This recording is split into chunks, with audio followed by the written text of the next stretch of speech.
Take a look at what's going on out there for this afternoon. We've got an intense nor'easter. There's been tremendous snowfall in New York State. Heading down into New Jersey, we've got about a foot of snowfall in parts of the Berkshires so far. And the center of our storm is spinning just off to the south of Nantucket. We'll have heavy rainfall and wind for the next couple of hours, and starting to see that flip over to wet snowfall now in central Massachusetts. Some towns reporting wet snow falling, including the Lunenburg area, starting to see that switch.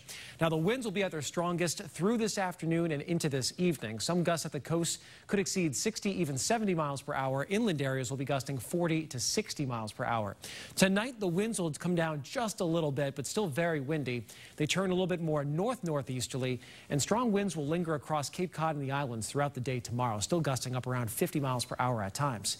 We've seen the tremendous wave action. 30 to 35 footers are just offshore, with up to 15 footers actually reaching the shore. And those waves will continue to build up throughout tonight as we'll lead up to that next high tide cycle. That is right before midnight later on this evening. We also have some flood warnings out across southeastern Massachusetts and Rhode Island for the rainfall. Many towns have exceeded 2 inches of rain and will approach 4 inches of rainfall before all is said and done. And I mentioned that high tide. Well, that's the one to watch. Already had the flooding around midday today. The one tonight should be a little bit higher with more wave action than what we saw around noontime. And overall, we're expecting at least 3 cycles to be impacted tonight, again tomorrow at midday, and still some flooding lingering into tomorrow night's high tide. And WBZ's Pamela Gardner has been in Scituate monitoring the storm and a lot of the overwash there. And Pamela, quite a bit of flooding with that midday tide as expected.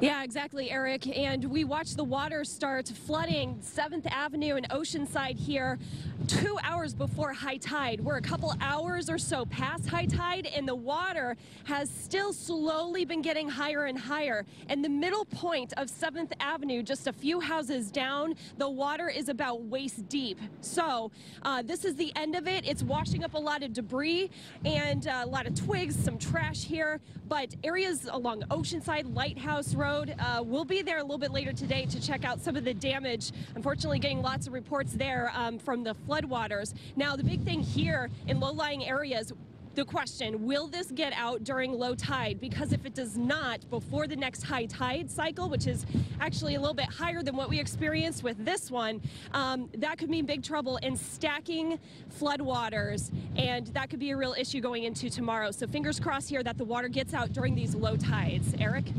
All right, Pamela, thank you very much for the update there along the coastline. We'll be watching that. Some spots have not seen the water recede all that much. I was watching the tide gauge in Chatham, and that tide has not been able to move out with those very strong onshore winds. In Boston, we have seen the water recede a little bit, so it'll be almost by a case-by-case situation. We'll be watching the water throughout this afternoon, tracking the winds as well. In the meantime, here's a look at some of the flooding we've been seeing in Maine. This is in Saco, and you can see certainly some big wave action there.